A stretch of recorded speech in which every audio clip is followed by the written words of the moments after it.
The door shook once. Not from impact. From pressure. Someone on the other side was testing it. Not trying to break in yet. Measuring how much force it would take. How much time they had. Inside the room, no one spoke. A red progress bar glowed on the wall-mounted screen, crawling forward in single percentages. 87%. The air smelled faintly of cleaning chemicals and something sharper beneath it. Ozone. Burnt circuitry. Stress had a scent, and it was everywhere. A man stood near the center of the room, jacket still buttoned, hands relaxed at his sides. He was not looking at the door. He was watching the screen. Another tremor ran through the handle. This time, the lock complained. Someone whispered, "We're out of time." No one answered. The room was too small for the number of decisions it was holding. Table. Chairs. Walls too close together. No windows. The kind of place built to feel neutral and end up suffocating instead. 89%. A woman stood against the far wall, half in shadow. She wore black and white, plain enough to be forgotten by anyone not looking directly at her. She was holding a tray she no longer needed, fingers steady despite the vibration running through the floor. She had been standing there a long time, long enough to learn the room's rhythm. Outside, something metal scraped hard against the doorframe. Tools now. The testing phase was over. The man by the screen glanced at his watch, then at the others. "No sudden moves," he said calmly. The words were meant to soothe. They did the opposite. 92%. A crack split across the door near the lock, thin as a vein. Dust drifted down, catching the light. Someone flinched. Someone else swore under their breath. The woman against the wall shifted her weight slightly. She had been waiting for this moment. Not the noise. Not the threat. The number. 93%. A chair tipped over as someone stood too fast. The sound echoed too loudly. Everything echoed too loudly now. Breathing. Footsteps. The low, constant hum of the system working against them. The man finally turned away from the screen. His face was composed, but his eyes were sharp, scanning the room the way people do when they know they are about to lose control of it. "We still have options," someone said. "No," he replied. "We have seconds." The door buckled inward with a sound like a gunshot. This time, there was no mistaking intent. The people on the other side were coming through. 95%.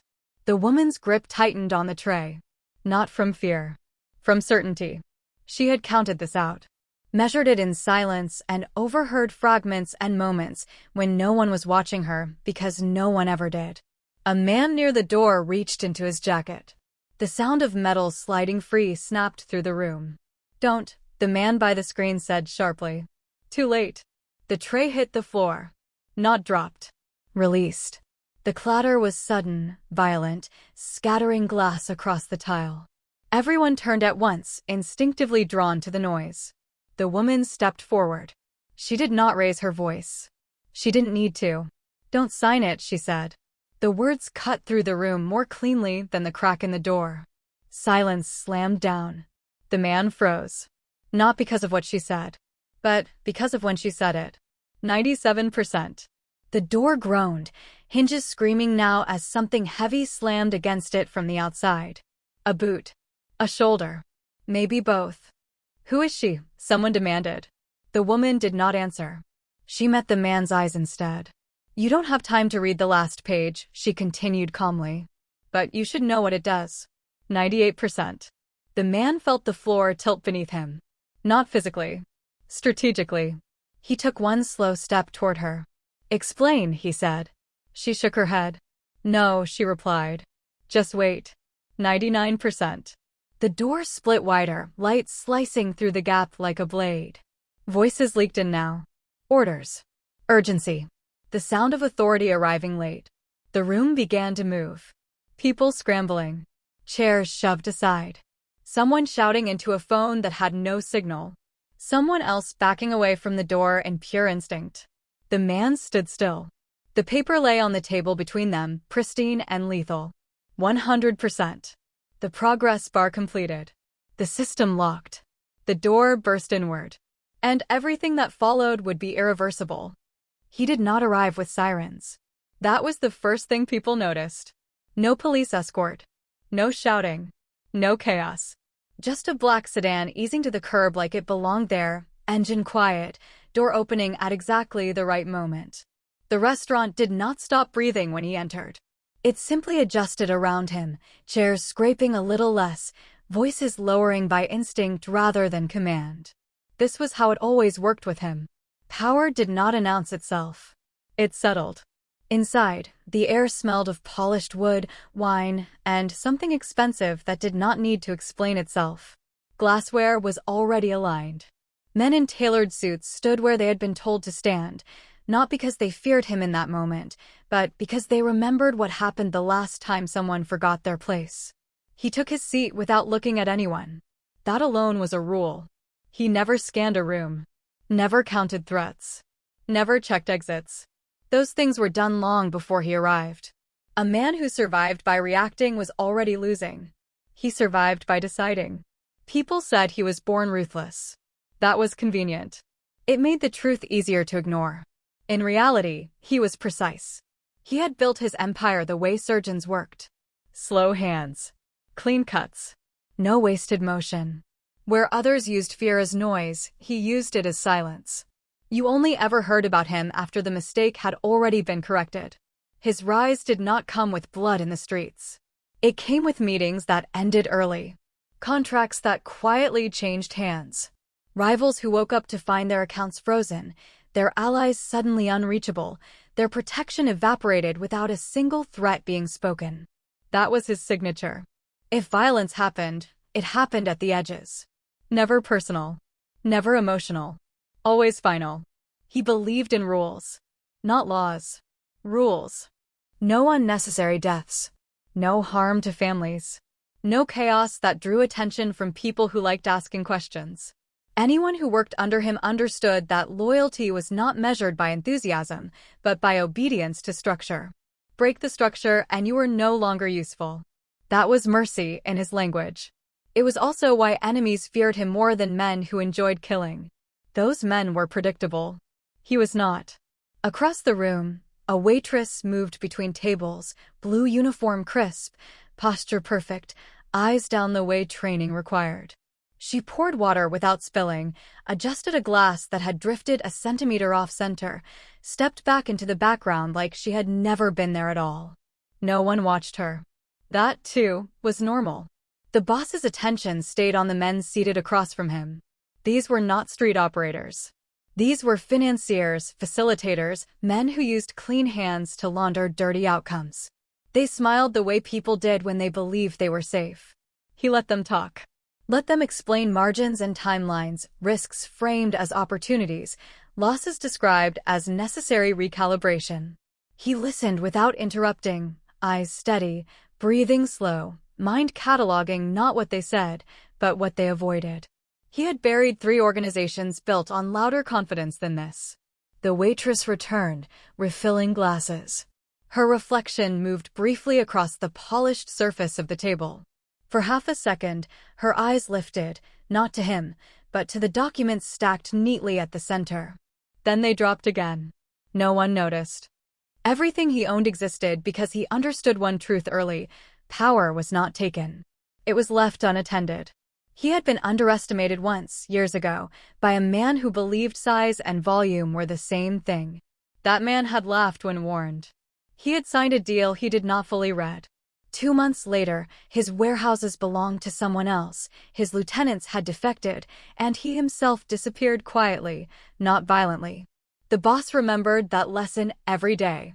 It was why he never signed anything he could walk away from. And until tonight, he always could. His enemies were careful around him. They circled, tested edges, made noise elsewhere. No one confronted him directly, because direct confrontation required certainty, and certainty was expensive. That was what everything meant. It meant territory that fed thousands. It meant leverage that kept governments polite. It meant a reputation so stable that even betrayal required permission. It meant control. The men across from him slid the folder forward. Polite. Almost deferential. Inside were documents printed on thick paper, legal language dense and deliberately exhausting. He flipped through them slowly, Not because he needed time, but because patience unsettled people who expected urgency. Something was wrong. Not obvious. Not sloppy. The margins were thin, but acceptable. The risks calculated, the protections outlined. It was a deal designed to look like compromise. He hated compromise. The waitress passed behind him again, close enough that he could hear her breath, steady, unhurried. She paused for a fraction longer than necessary as she placed a glass near his hand. Then she moved on. His fingers stopped on a page. Just for a moment. He did not react. He did not look up. But something tightened, almost imperceptibly, behind his eyes. A clause buried where no one would expect danger. A sequence of conditions that only activated if multiple failures occurred at once. An elegant trap. Still, even then, he believed he could walk away. He closed the folder. The room held its breath. One of the men smiled, too quickly. "Of course," the man said. "No pressure." That was when the door behind them locked. Soft click. Barely audible. The boss leaned back in his chair, calm, composed, expression unchanged. Inside, calculations began to rearrange themselves, options narrowing with each silent adjustment. For the first time in years, he felt the shape of a corner. The deal had appeared. And for the first time in his life, he could not simply stand up and leave. The meeting was never supposed to happen like this. That was the first warning. Not the locked door. Not the unfamiliar faces. Not even the faint hum of a signal jammer buried somewhere in the walls. Those things could be explained away, rationalized as precautions taken by men who dealt in fragile truths. No, it was the timing. He had not called this meeting. He had approved it. That difference mattered. The men seated across from him had arrived early. Too early. Their confidence was quiet, rehearsed, the kind that came from knowing the outcome before the conversation began. They wore suits that looked expensive without being memorable. Faces that belonged to boardrooms, not back alleys. Hands that had never held a gun, but had signed papers that killed far more efficiently. This was a deal dressed as diplomacy. The waitress stood near the back wall now, hands folded in front of her, eyes lowered. From this angle, she could see everything. The table. The documents. The way the men leaned forward when they spoke, as if already claiming space that wasn't theirs yet. The boss opened the folder again. The first pages were harmless. Logistics. Jurisdiction. Shared assets. The language of cooperation. He had read versions of this 100 times. When organizations wanted to carve borders without bloodshed, they used words like restructuring and mutual benefit. Violence wrapped in grammar. He turned another page. Then another. The clauses were clean. Almost too clean. Every paragraph balanced, every obligation mirrored by a promise. It was elegant, in the way traps often were. Designed not to alarm, but to soothe. One of the men cleared his throat. "We believe this aligns with your long-term interests," he said, voice steady, careful. "It allows stability without disruption." Stability. The word hovered in the air like an insult. Stability was what came after victory. What you offered weaker men to keep them docile. It was not something you proposed to someone who had never lost. The boss did not respond. Silence was another rule of his. If someone needed an answer immediately, it usually meant they were afraid of waiting. He traced a finger along a margin, stopping briefly where a subsection branched into legal complexity so dense it discouraged scrutiny. It referenced contingencies, market volatility, emergency arbitration. None of it illegal. That was the problem. This was not a hostile takeover. Not a threat. Not extortion. It was something far more dangerous. It was lawful. The waitress shifted her weight slightly. Not enough to draw attention. Enough to change her line of sight. From here, she could see the final pages beneath the first stack. The signature lines already prepared. Names typed neatly, waiting. Names that should not have been there. The boss finally looked up. "Who drafted this?" he asked. The question landed softly. Too softly. The men exchanged glances. A flicker. Barely perceptible. One of them smiled.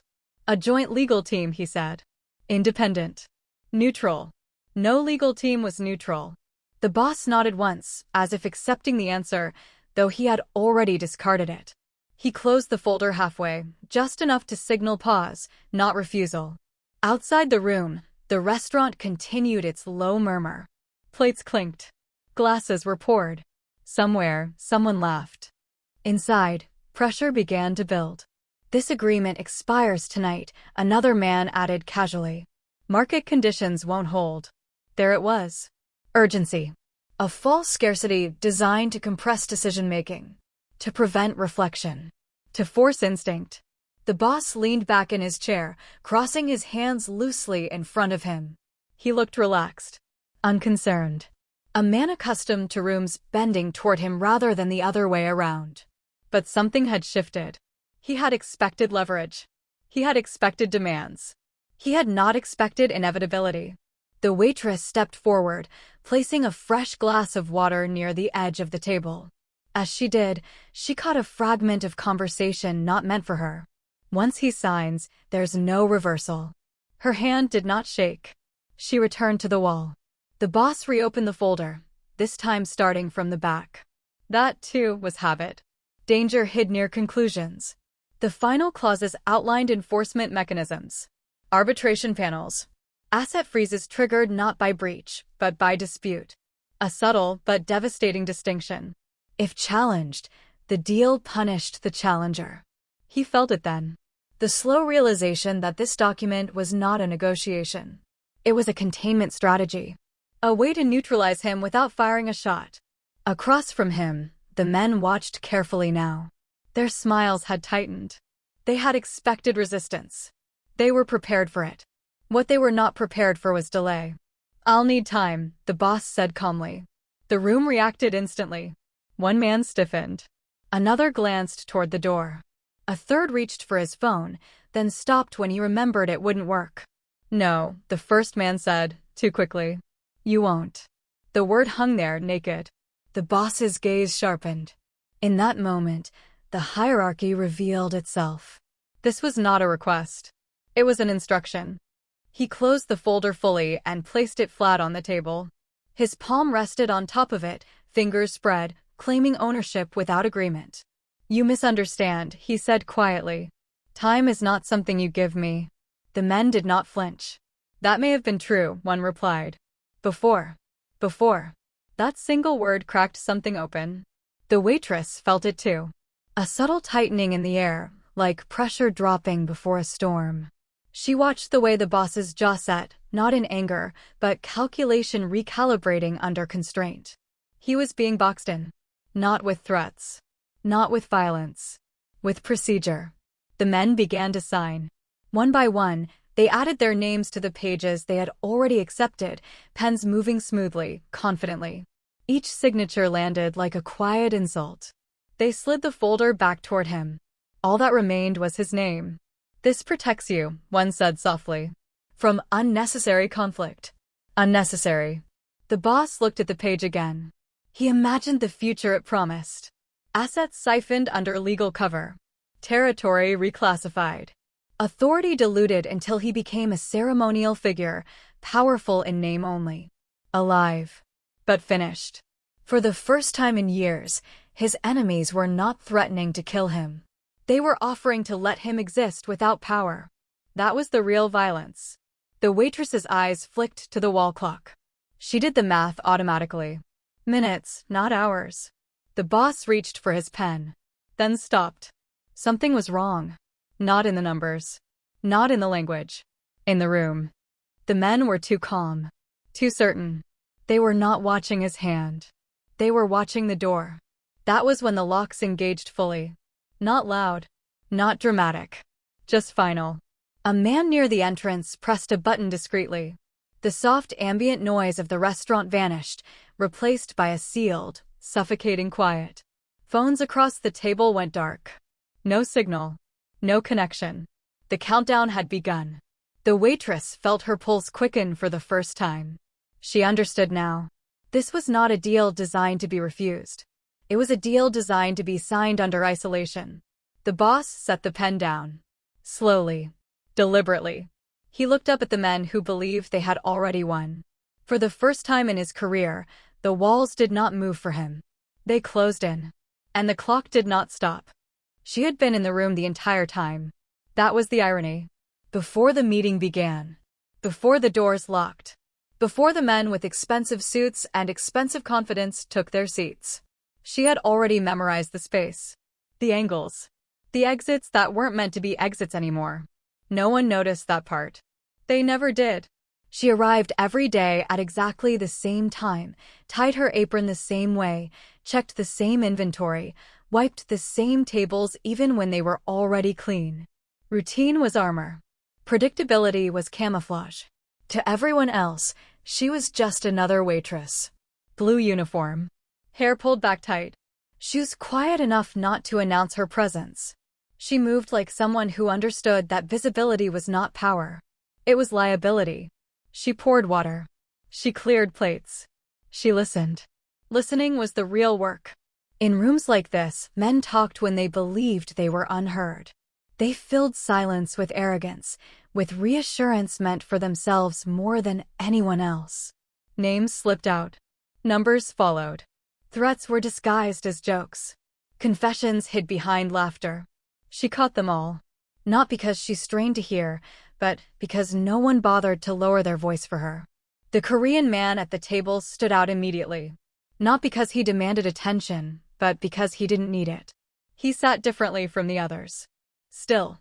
Balanced. As if the room had been built around him rather than the other way around. Power like that was quiet. She had seen powerful men before. Politicians. CEOs. Criminals pretending to be one or the other. Most of them leaked insecurity. They checked reflections. Adjusted cuffs. Spoke too much. He didn't. He listened. That alone made him dangerous. From her position near the bar, she watched the way conversations bent subtly toward him. The way the men across the table smiled too carefully. The way their shoulders stiffened when he fell silent. She did not know his name yet. She didn't need it. Names came later. Patterns came first. She noticed how the men who arrived with him stayed close, but never crowded him. Respect, not fear. She noticed how none of them touched the documents until they were invited to. Structure. Discipline. Then there were the others. The men who shouldn't have been there. They wore the right clothes, but their posture betrayed them. They leaned forward too eagerly. Touched the table too often. Spoke when silence would have served them better. Knew money. Or borrowed authority. She logged that away. She moved again, refilling glasses that were barely touched. Each pass brought her closer, then farther, like a tide no one thought to question. She kept her eyes down, but her peripheral vision stayed sharp. She saw the folder when it first hit the table. Thick. Heavy. Overprepared. That kind of document was never meant to be read carefully. It was meant to intimidate with volume. To overwhelm with language. She had seen it before. She watched the boss flip pages slowly, methodically. Not skimming. Studying. His fingers paused once, just long enough to register. That was the first crack. No one else caught it. She did. She had learned long ago that danger announced itself in microseconds. A breath held too long. A hand that stopped moving. A blink that came a fraction late. She felt it then. The tension shifting, invisible but real, like pressure in her ears before a storm. The men across from him didn't feel it yet. They were too focused on their own certainty. They spoke of timelines and protections, their words practiced, polished, rehearsed for rooms like this. She heard a phrase repeated twice. Non-reversible. She heard another. Automatic enforcement. She did not react. She carried a tray past the table and caught a glimpse of the final pages beneath the first stack. Signature lines already printed. Names already typed. Prepared outcomes. That was when she understood. This was not a negotiation. It was a closure. She returned to the bar, wiping a counter that didn't need it, eyes scanning reflections instead of faces. She watched the door. Watched the man by it adjust something near his wrist. A device. Subtle. Too subtle. She checked the wall clock. Time mattered now. The boss spoke only when necessary. His voice was calm, controlled, unhurried. A man used to bending time rather than chasing it. But even he was starting to feel it. She saw it in the way he stopped leaning back. In the way his hand stayed closer to the folder than before. In the way he asked questions that were precise, but increasingly narrow. He was being funneled. She had been in rooms like this before. Different cities. Different names. Same architecture. Legal violence. Deals designed to strip without spilling blood. Contracts that turned power into liability. Authority dissolved through compliance. The men believed they were invisible to her. They weren't careful. One of them muttered something under his breath when he thought no one was listening. Once it's signed, he's finished.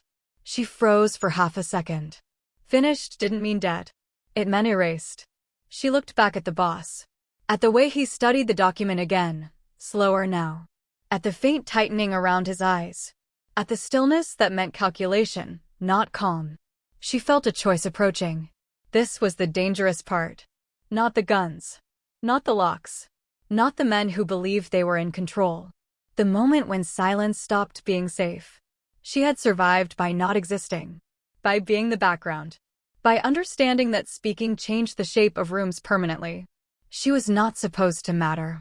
And yet, if she said nothing, the outcome was already decided. She stepped forward again, tray balanced perfectly, posture neutral, expression unreadable. She placed a glass of water near the boss's hand, just close enough that he had to acknowledge it. As she did, she saw it clearly now. The clause no one questioned. The condition hidden beneath legal symmetry. The switch disguised as protection. Her breath caught. The boss reached for his pen. This was it. She hesitated. 1 second. 2. The room held its breath without realizing why.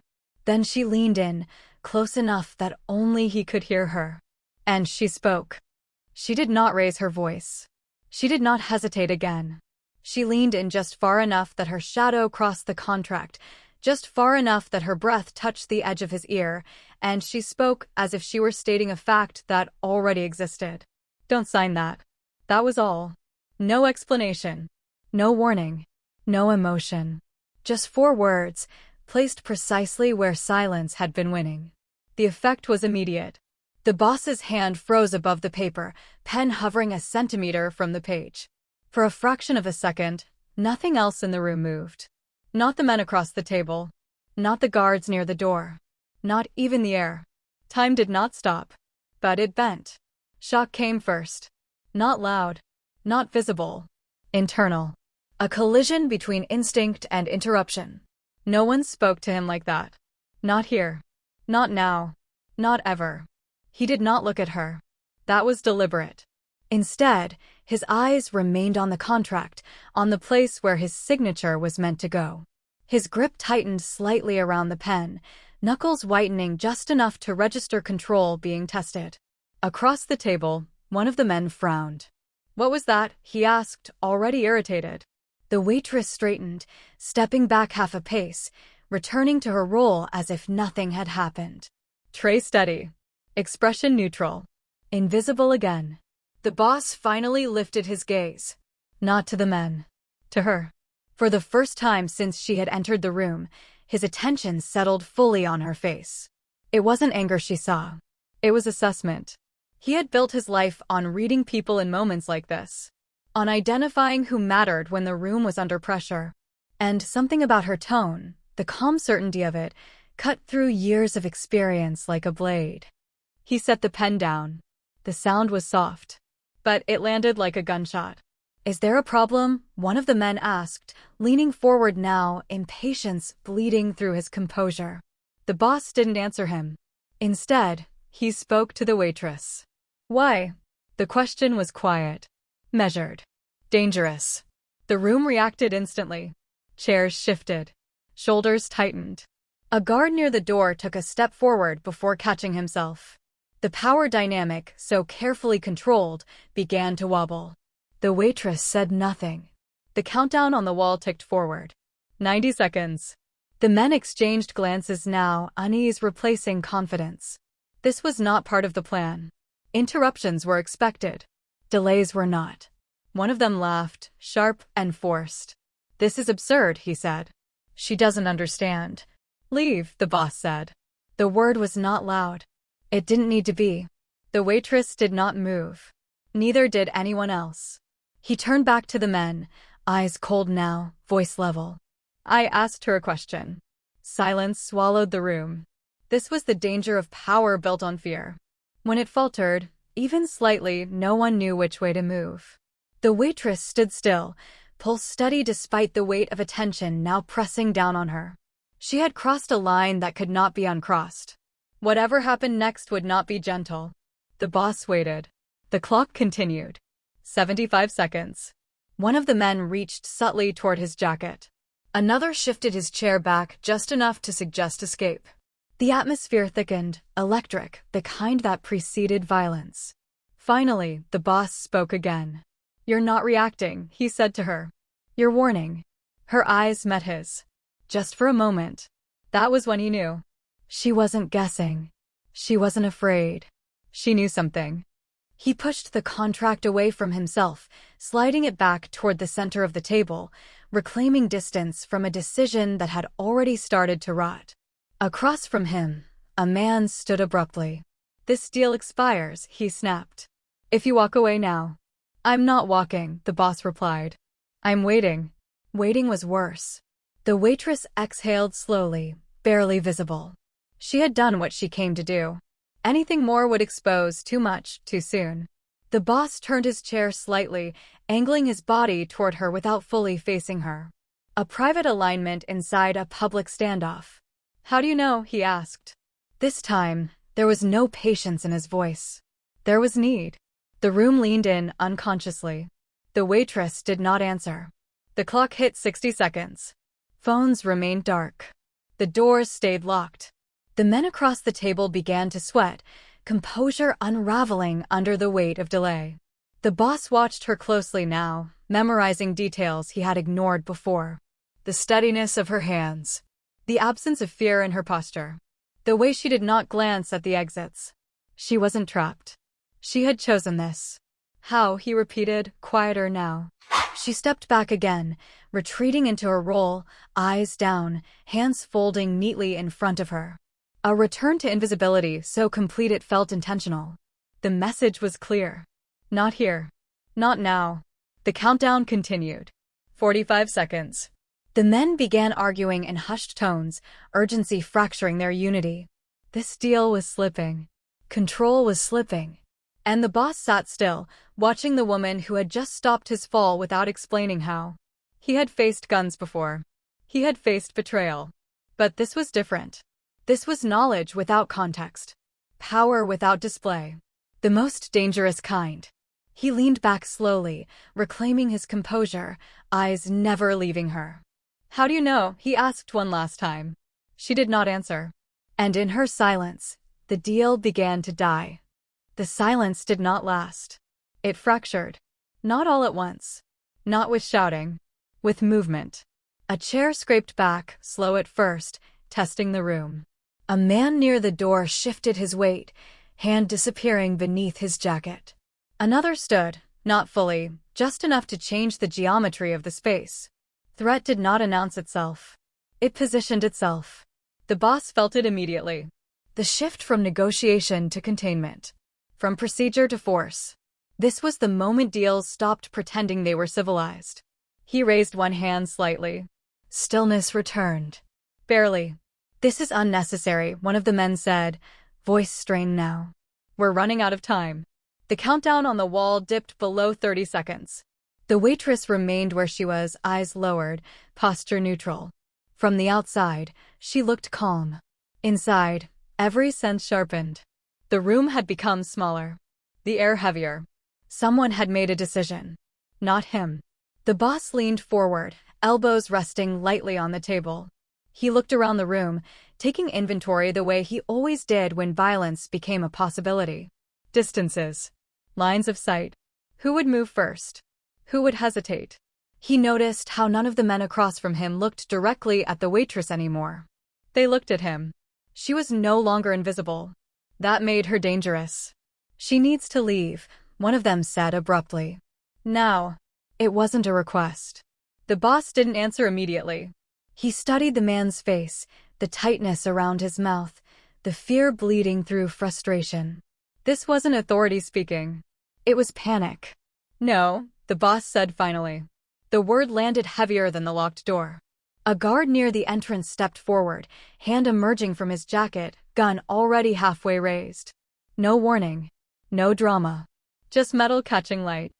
Another followed. The room transformed. Conversations stopped being possible. Space reorganized itself around barrels and angles. The men across the table pushed their chairs back, not to flee, but to clear lines of fire. Legal language evaporated. The deal was no longer paper. The waitress felt the change like a temperature drop. Guns shifted the rhythm of the room, forced everyone into the present. No one could hide behind future consequences now. The boss did not move. That was the most unsettling part. He didn't reach for a weapon. Didn't stand. Didn't shout. He remained seated, spine straight, eyes calm, as if this outcome had been calculated long before anyone else realized it was possible. "Lower it," he said quietly. The guard hesitated. That hesitation saved lives. The men who had orchestrated this deal stared at each other, realizing too late that they had misjudged the balance of power. They had cornered him legally, but they had not prepared for what happened when legality failed. This was not the agreement, one of them snapped. "You're making a mistake." The boss finally smiled. "Just a little. This," he said, gesturing toward the gun, "is your mistake." The waitress was grabbed from behind. Rough hands. Fast. She didn't scream. Didn't resist. Resistance invited escalation, and escalation was already everywhere. She was pulled away from the wall, dragged toward the door, her tray clattering to the floor, glass shattering loud enough to make everyone flinch. The boss's gaze snapped to her instantly. "Stop," he said. They didn't. That was the second mistake. He stood. The effect was immediate. Every gun in the room realigned. Breaths held. Muscles tensed. This was the moment people died. "She leaves," one of the men said, voice hard now. "This ends clean. Clean." The boss stepped around the table slowly, deliberately, placing himself between the men and the woman being restrained. The guards froze, uncertain. This wasn't how power usually behaved. This wasn't how it was supposed to look. "You misunderstand," the boss said. "If she leaves, nothing ends." The countdown hit 0. No alarm sounded. That, too, was intentional. Time had expired, but no one moved to enforce it. The deal had lost its authority the moment guns entered the conversation. Everyone knew it. No one said it.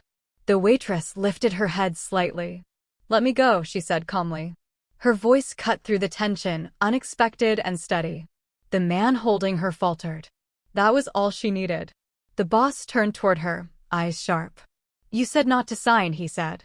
"You stopped this." A beat. "Now tell me why." The room leaned inward. The waitress exhaled slowly, as if weighing the cost of speech against the certainty of silence. She had been avoiding this moment. Buying time. But time was gone. "I've been listening," she said. A ripple moved through the room. "Listening to what?" one of the men demanded. She ignored him. "For weeks," she continued, eyes fixed on the boss now. "Every meeting. Every conversation you thought didn't matter." The grip on her arm loosened. The boss felt something cold settle in his chest. Weeks meant planning. Weeks meant intent. Weeks meant this was never accidental. "What did you hear?" he asked. She swallowed once. "Your people," she said. "Talking about shell companies. About clauses that only activate under dispute. About how once the deal is signed, the control shifts and never comes back." The men across the room exploded into movement. "That's enough," one shouted. "She's lying." "No," the boss said softly. He believed her. Not because he trusted easily, but because everything she said aligned too perfectly with what he had already felt but could not yet prove. She continued, voice gaining strength now, the fear giving way to urgency. "They've been setting this up piece by piece," she said. "Using lawyers you didn't hire. Companies you don't recognize. They've already positioned themselves to take everything once the paper locks you in." Silence fell again. This time, it was different. This time, it was terror. The men realized what she was doing. She wasn't negotiating. She was exposing them. The boss straightened, recalculating the room, the deal, the danger. This was no longer about delay. It was about survival. And for the first time since the meeting began, he understood exactly how close he had come to losing everything. The waitress met his eyes. "I've been listening for weeks," she said. And in that moment, the room stopped being theirs. The room did not explode into chaos. That was the most disturbing part. After her words landed, after the truth cracked the surface of the deal, no one rushed her. No one fired. No one shouted over anyone else. Instead, something colder settled in. Understanding. The kind that came too late. The boss remained standing, eyes fixed on the waitress, but his attention had already begun to drift backward through time. Replaying conversations. Meetings. Decisions that had felt insignificant when they happened. Patterns always revealed themselves in reverse. "Explain," he said. It was not a request. The waitress nodded once, as if she had expected this moment all along. As if she had been preparing for it quietly, patiently, while everyone else underestimated her. "They didn't build the trap all at once," she said. "That would have been obvious. Too fast. Too messy." She gestured toward the folder still lying on the table, the contract now looking less like paper and more like a weapon left behind after a failed execution. "They built it slowly. In pieces." One of the men across the table shifted in his seat, jaw clenched, eyes darting toward the guards who no longer looked confident enough to intervene. The balance had tipped. Everyone felt it. "Start with the shell companies," the boss said. Her eyes flicked to him, sharp. "That's the easy part," she replied. "They created entities that look independent. Different jurisdictions. Different boards. Different lawyers. On paper, none of them connect to each other. Or to you." She paused. "But they all share one thing." She looked directly at one man seated to the boss's left.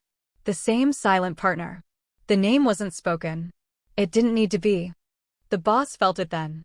A pressure behind his eyes, sharp and sudden, like something collapsing inward. Silent partners were invisible by design. Ghosts with leverage. People who didn't appear on documents, but moved outcomes all the same. "Every deal you signed in the last year," the waitress continued, "that felt routine, that felt smaller than usual. Those companies were there. Not leading. Just present." The boss closed his eyes briefly. He saw it now. The meeting in Hong Kong that had ended too easily. The supplier dispute that resolved itself overnight. The expansion into a territory that should have resisted but didn't. He had called it momentum. It had been positioning. "They let you win," she said. Over and over. Enough that you stopped questioning why. Outrage flared hot in his chest. He opened his eyes. "Who?" he demanded. She hesitated. Not out of fear. Out of calculation. "Before I say that," she said, "you need to understand the rest. Otherwise, you'll miss it again." The audacity of that statement should have gotten her killed. Instead, it anchored the room. "Go on," he said. She nodded. "The contract you were about to sign doesn't take your power immediately," she explained. "That would raise alarms. Instead, it creates conditional failures." She reached for the folder, stopping when a gun twitched in her direction. The boss raised a finger. "Permission." She flipped the pages with practiced ease. "See this clause," she said, pointing. "It activates only if there's a dispute between parties. Not breach. Dispute." The boss leaned in. "If you challenge any action they take," she continued, "the arbitration panel freezes your assets until resolution. That panel is appointed by the shell companies," he finished. She nodded. "And those companies," she said, "are controlled by the silent partner." The room exhaled as one. Legal violence. No blood. No headlines. Just paralysis. "They wouldn't kill you," she said quietly. "They'd leave you alive, stripped. Watching everything you built get redistributed legally, permanently." Rage followed realization like a second wave. One of the men across the table slammed his palm down. "This is nonsense," he barked. "You're taking the word of a waitress over." "Enough," the boss said. The word carried weight now. The man fell silent. The boss turned back to her. "How long?" he asked. She didn't hesitate this time. "Almost a year." The number hit harder than any insult. A year meant patience. Coordination. Resources. It meant someone with access. Someone inside. The boss felt his pulse slow. That scared the men more than anger ever could. "Tell me how you know all this," he said. She inhaled. "I wasn't listening for you at first," she admitted. "I was listening for patterns. For names that kept repeating in rooms that weren't supposed to connect." She described overheard calls taken too close to her station. Lawyers speaking freely when they assumed she didn't understand the language. Assistants complaining about last-minute changes, documents rerouted, signatures requested again and again. And every time, she said, the same intermediary came up. The same fixer. The same voice arranging things behind the scenes. The boss's stomach dropped. He knew exactly who that was. The room seemed to tilt. "No," he said softly. She met his eyes. "Yes." Outrage turned sharp, almost clean. "That's impossible," one of the men said quickly. "He's loyal. He's been with you since." "Since before you," the boss finished. The name burned in his throat. Not a rival. Not an outsider. Someone who knew his rules. His boundaries. His habits. Someone who knew which deals he trusted enough not to question. The waitress continued, relentless now. "He positioned the shell companies through his contacts," she said. "Made introductions. Vouched for people you didn't know personally. He never signed anything himself." "Of course he hadn't. That's how he stayed invisible," she said. "That's how the deal became unavoidable." The boss turned away, stepping toward the window that overlooked the city. Lights glittered below, indifferent, vast. Everything he had built stretched out beneath him. Everything someone else had been quietly preparing to take. "You could have walked away from any single piece," she added. "But together? They formed a system. One that only works if you trust the person feeding it to you." Rage surged now, fully formed. Not explosive. Focused. He turned back to the room. The men who had come to strip him of his power looked smaller now. Exposed. Pawns who had mistaken proximity for control. He looked at the waitress again. "You said you weren't listening for me," he said. "So why tell me now?" Her voice softened. "Because tonight was the endgame," she said. "Once you signed, there was no undoing it." "I couldn't let that happen." "Why?" he pressed. She hesitated. "Just long enough. Because," she said, "if they can do this to you, no one else stands a chance." Silence followed. Not the tense silence of guns. The heavy silence of truth. The boss nodded slowly. "Who else knows?" he asked. "No one," she replied. "Yet?" He turned his attention inward again, recalculating alliances, mapping consequences. This wasn't just betrayal. It was war disguised as paperwork. He looked back at her. "You understand what you've done," he said. "Yes," she replied. "And you understand what happens next?" She didn't flinch. "Yes." The boss glanced at the door, then at the men who had tried to cage him, then back at the woman who had cracked the system open. The real enemy was no longer in the room. He was much closer. And that made him far more dangerous. The betrayer was someone he trusted. Violence was the simplest solution. Everyone in the room knew it. The guns were already out. The doors were locked.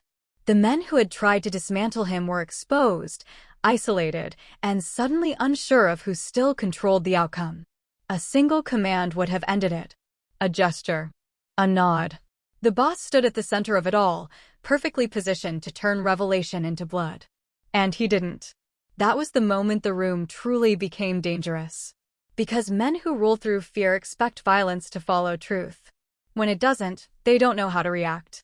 One of the guards shifted again, eyes flicking between the boss and the men across the table.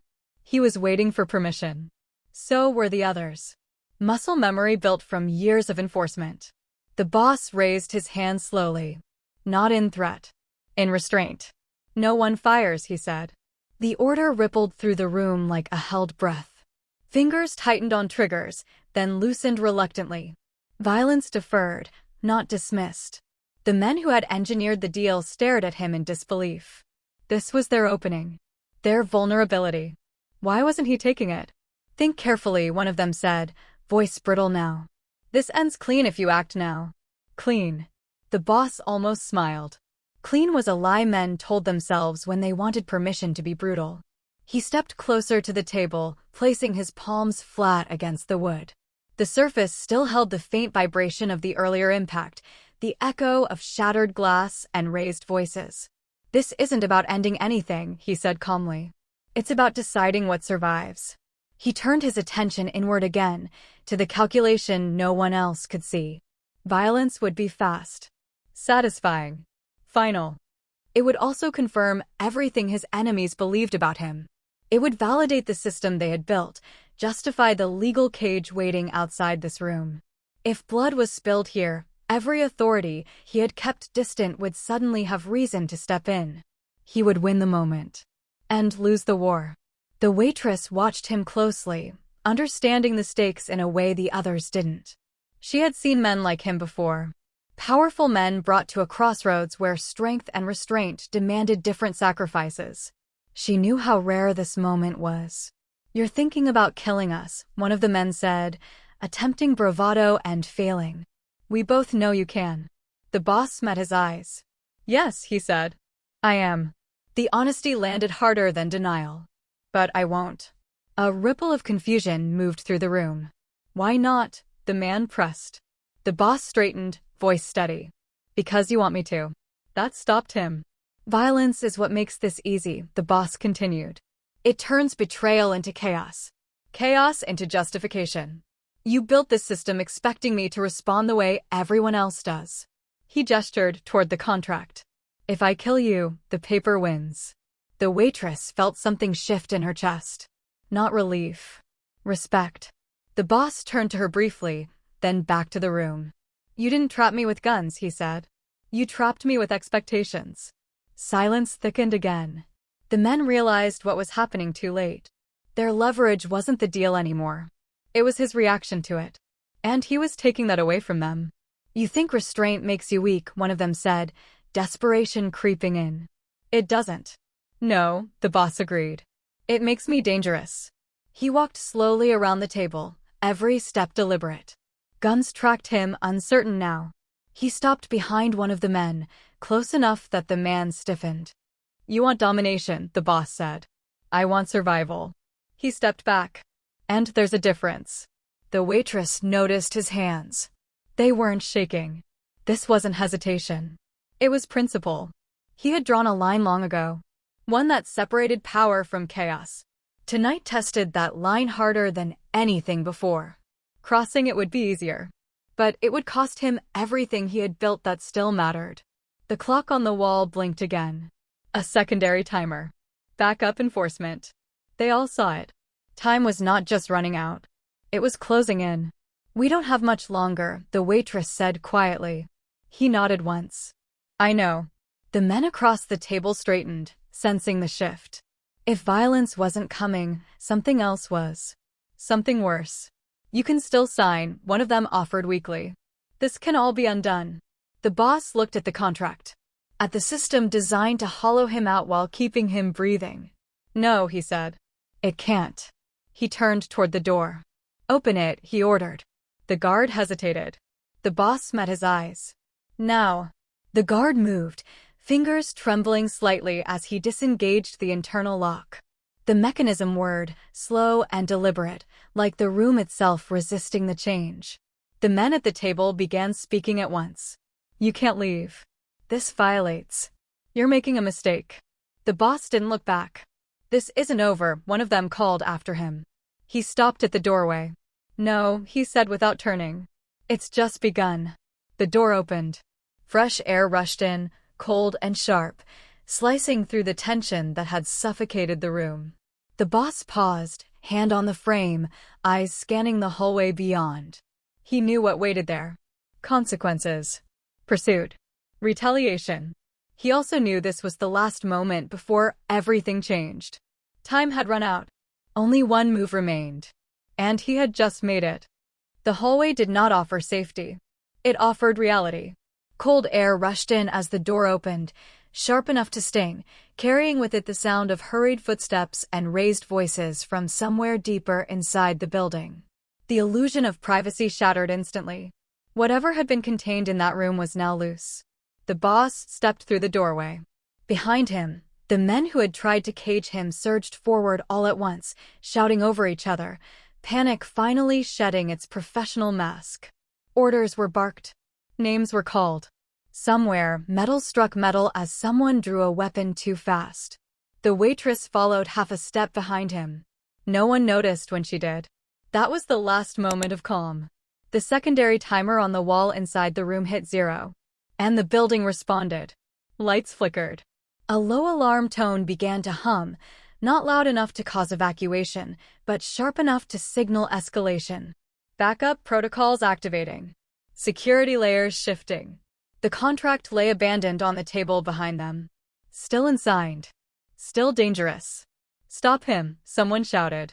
The first gunshot cracked through the corridor, tearing the air apart. Not aimed. Not precise.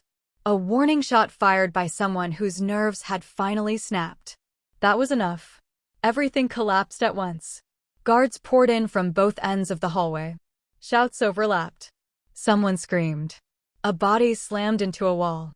The clean geometry of power dissolved into raw motion. The boss moved forward, not running, not slowing. Purpose tightened his stride. Fear surged through him, sharp and undeniable, but it did not control him. Resolve did. He reached into his jacket as he walked. Not for a gun. For the contract. He had taken it with him without anyone noticing, folding it once, twice, the paper creasing loudly in the chaos. The waitress saw it. She understood immediately. No, she said quietly, close enough that only he could hear. He didn't look at her. They can't use it if it doesn't exist, he replied. Another shot rang out. Glass exploded somewhere to their left, shards skittering across the floor. A man went down hard, sliding into a pillar with a sound that would echo in the boss's memory later. They reached an intersection where the hallway split. The boss stopped. For half a second, everything slowed. This was the moment. If he ran, the deal might survive through copies, through backups, through legal shadows already set in motion. If he destroyed it publicly, violently, irreversibly, there would be no pretending this had been business as usual. The system would be exposed.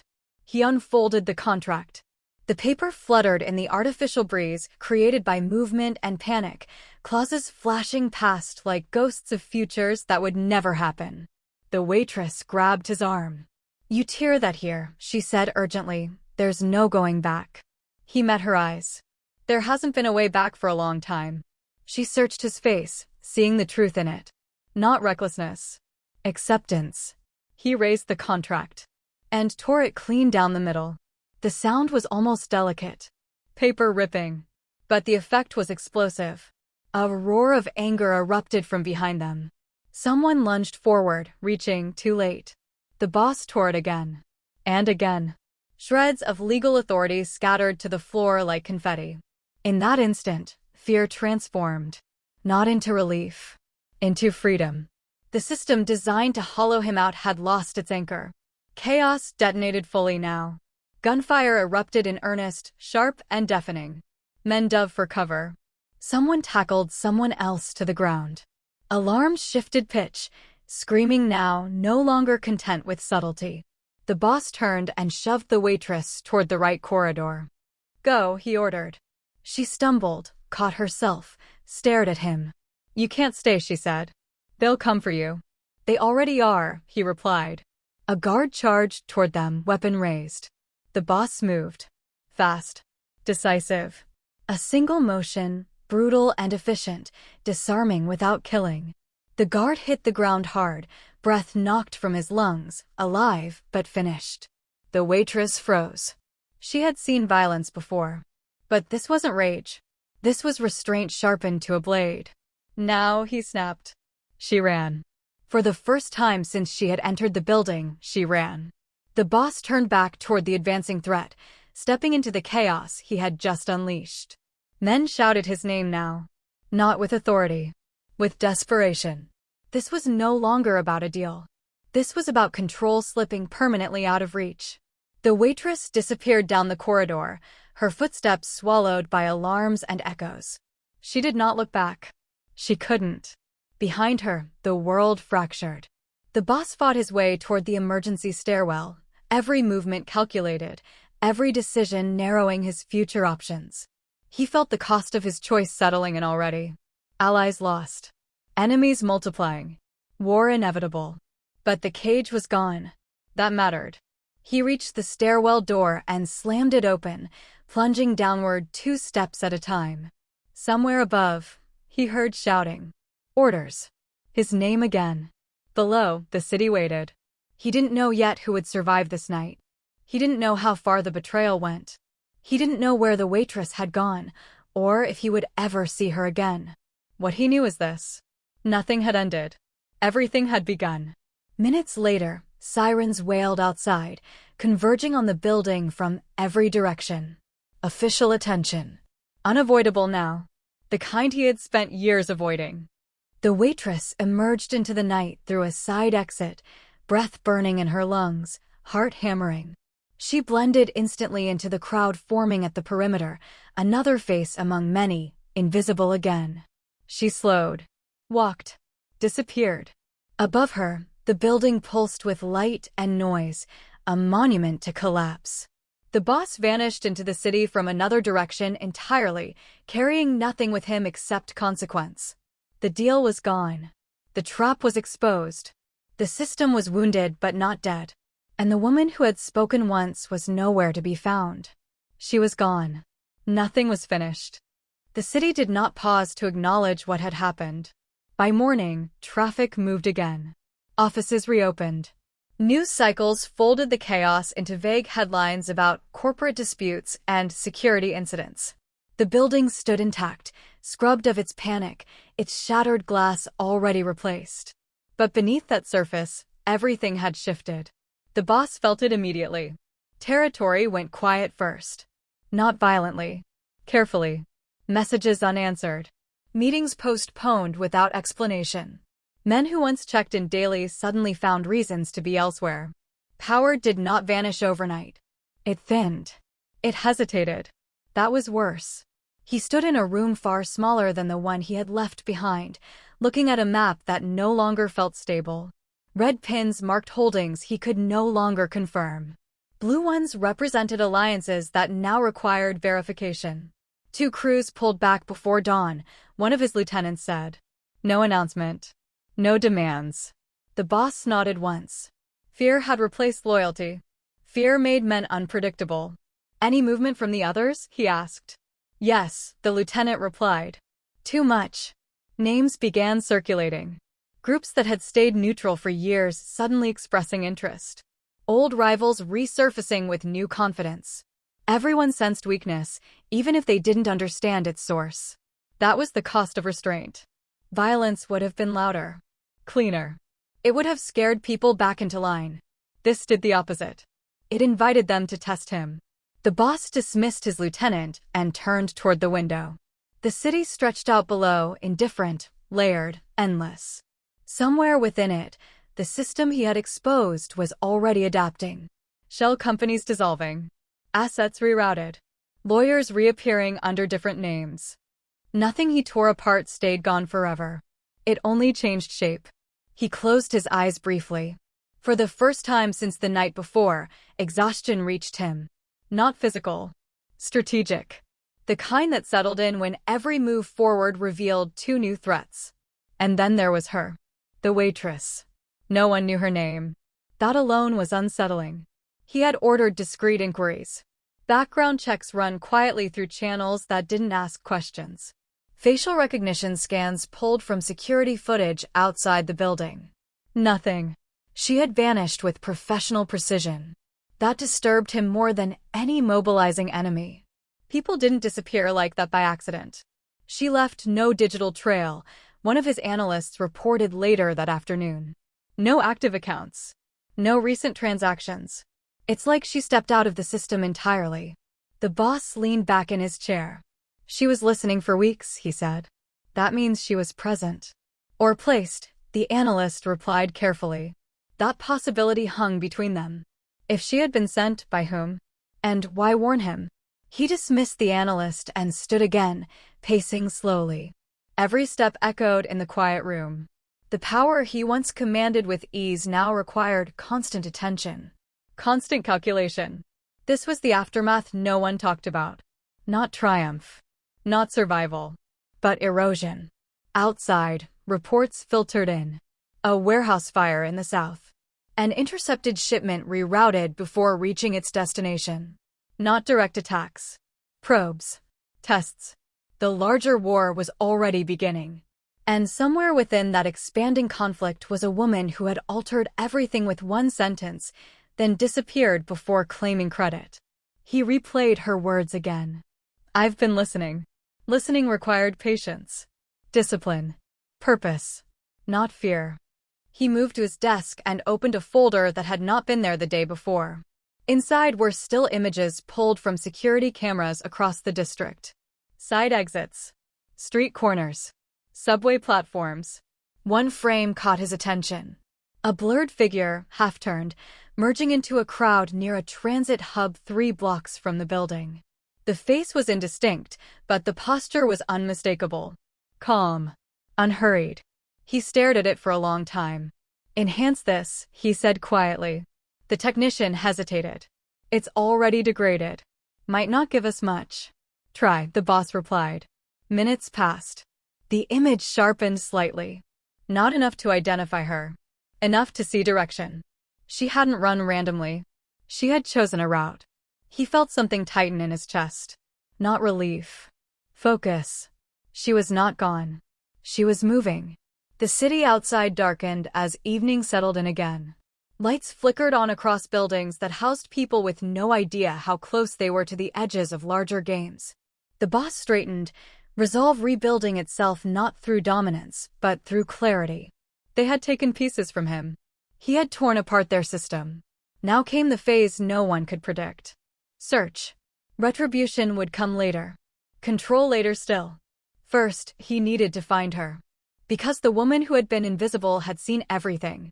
And anyone who could see that much without being noticed did not vanish without leaving a trail. He tapped the image once. There, he said. The trail had begun. She did not disappear the way people expected. There was no dramatic escape. No passport stamped under a false name. No convoy waiting in the dark. She did not flee the city or erase herself in one clean motion. She stayed close. Close enough to listen. From a small apartment above a shuttered shop, she watched the city reset itself. Sirens faded. News stories softened. The building where everything collapsed became just another address again.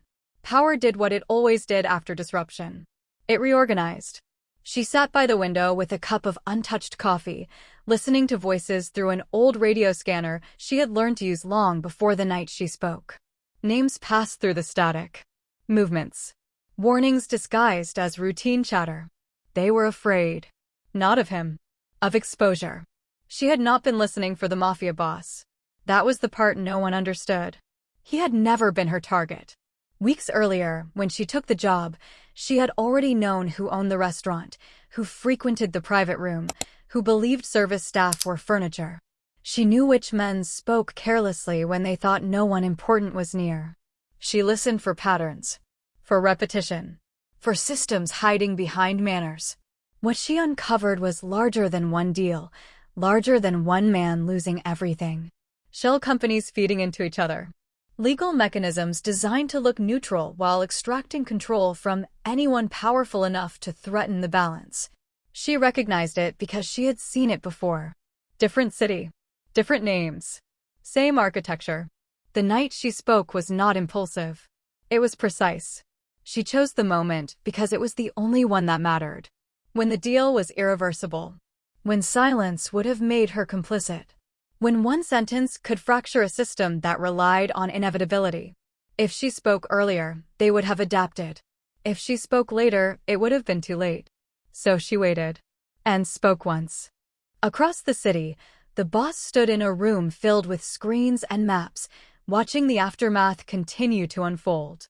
His world had narrowed and expanded at the same time. Fewer certainties. More clarity. He knew now why restraint had mattered. Violence would have buried the truth she exposed. Silence would have killed him quietly. Her sentence had done something else. It had forced choice. He replayed her face in his mind, the calm in her voice, The way she disappeared without triumph or apology. Not a hero. Not a pawn. A catalyst. Reports continued to arrive. Movements. Alignments. New alliances forming faster than he could track. Somewhere above all of it, the system she wounded was already adjusting, preparing a response.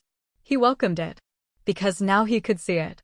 And across the city, in a room no one was watching, she adjusted her radio and wrote a single line in a notebook she kept hidden beneath the floorboard. Not a confession. A record. She did not write his name. She wrote the moment. Because moments were what mattered. Power did not collapse from force. It collapsed from timing. The city moved on around them, unaware that a line had been crossed it could not return from. The deal was gone. The trap exposed. The war inevitable. And the woman who had been invisible was no longer listening alone. Others had begun to notice the fractures. Others were listening too. She closed the notebook and turned off the radio. One sentence had changed everything. And something worse was coming.